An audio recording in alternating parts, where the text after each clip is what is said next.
next lecture on statistics. Today I'll be speaking about estimators. I have to say that it will probably be one of the most difficult lectures on statistics you have so far heard of, because some mathematical machinery may be difficult for you to understand. But do not give up, don't feel discouraged. All of us are using cars and phones and everything else without understanding deeply how they were produced. Well, what are the estimators? If you want a parameter evaluated, then you need an estimator, because we are not measuring the whole population. We have to take the sample, and from the sample we draw an estimator of what is going on in the population. Okay, so have a good time anyway. So, basically there are three methods for finding estimators. The first one, and the most sophisticated mathematically one, is the maximum likelihood estimation, the so-called MLE.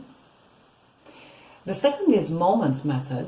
That's why we have been recalling the central and ordinary moments.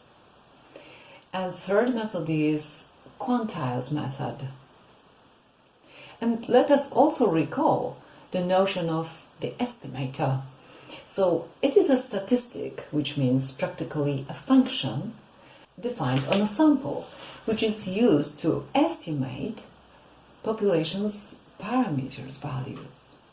Okay, it was said already that practically we are usually unable to check the full population, which is of interest for us, but we are choosing randomly a sample and we are investigating the sample, and then we draw conclusion towards the whole population, so we extrapolate the conclusion. So now we will be trying to find which functions, what comes from the numbers obtained from a sample. The question is how to measure goodness of an estimator.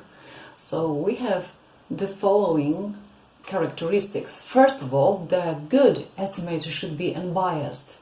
BN denotes the bias of an estimator. This number preferably should be equal to 0. Secondly, that might be just asymptotically unbiased. This is something less than just biased. This is something less, which means the limit when n tends to infinity of the bias would be 0. Thirdly, that should be consistent. Fourth thing is that should be effective.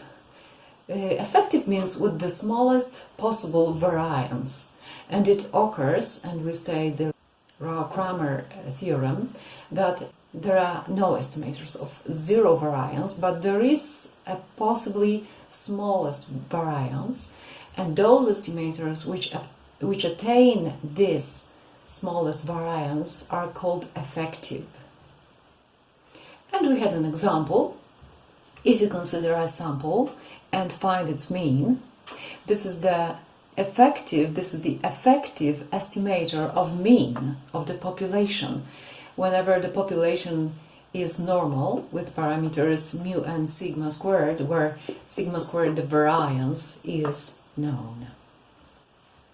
Okay, so this is what we know so far. Let's find the first method.